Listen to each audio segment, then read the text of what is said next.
From here, any final tweaks will depend on how you're picturing it being used. And because it's an entire customizable version of Moodle, the options are plentiful. So single student with a partial, maybe no internet access, that's sort of the main focus when I picture it. So maybe most students have the internet within your course, but a few when they go home won't have it at all. Maybe they're rural, maybe they just moved, something like that. Maybe they can go to the library some evenings, but they can't spend the night there writing the essay, certainly. The goal is to help them access unit content more frequently, including all the activities within Moodle, like formative quizzes to help them reflect on their learning. But when it comes to submitting, they'll have to go back to the real course site in Moodle.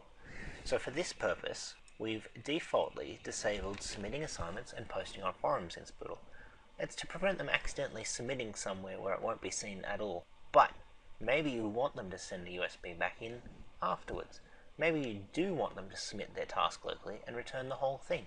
So let's look at re-enabling these. What we do is we go to the admin tab over here, users, permissions, and undoing the changes we made when setting it up, we're going to adjust the student role here. We're going to enable them to make a post, to start a new discussion, and we'll re-tick the ability to submit an assignment. Next up is moving it locally as a use.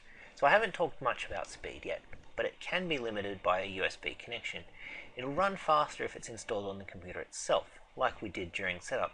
But for the learner, from the USB it should be relatively quick, and this allows them to take the flash drive from computer to computer if moving between, say, home, work, school, library. Plug it in, start, do what they do, shut it down, and continue on.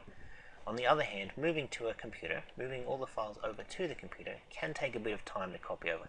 Not because of the size, but with Moodle there's so many small files that this time adds up in copying. But it pays off in the speed if they do have that opportunity.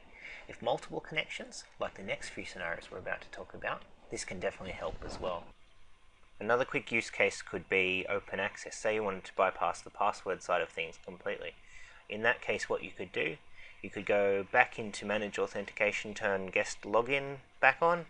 You could go into User Policies, and there's one in there called Auto Login Guests, and you tick that. That way if they try to go into a guest access site, it automatically ticks it. The final thing, once you import your unit, go into Enrollment Methods, and just enable guest access in the particular courses that you've added. Connecting over a network locally.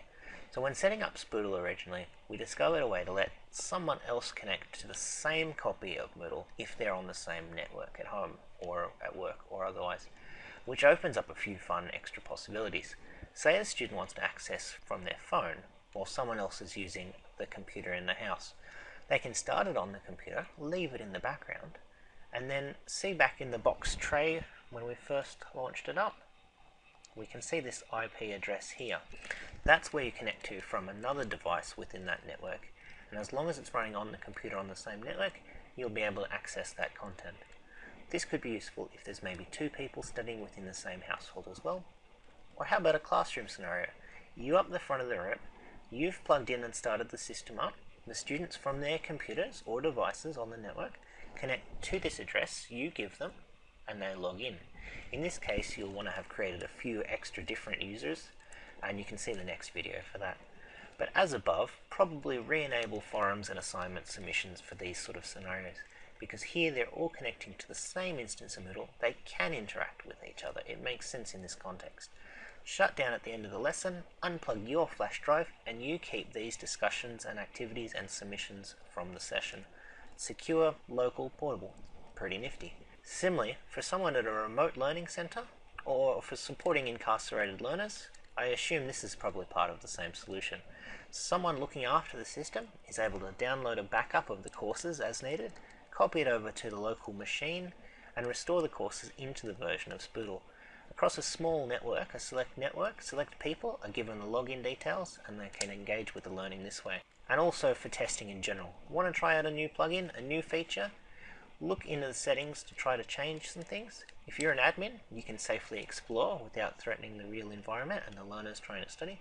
If you're more of a teacher with less access to this side of things, and maybe for you, getting a plugin installed involves discussing it with your manager, and getting it past IT, then your Moodle host somehow.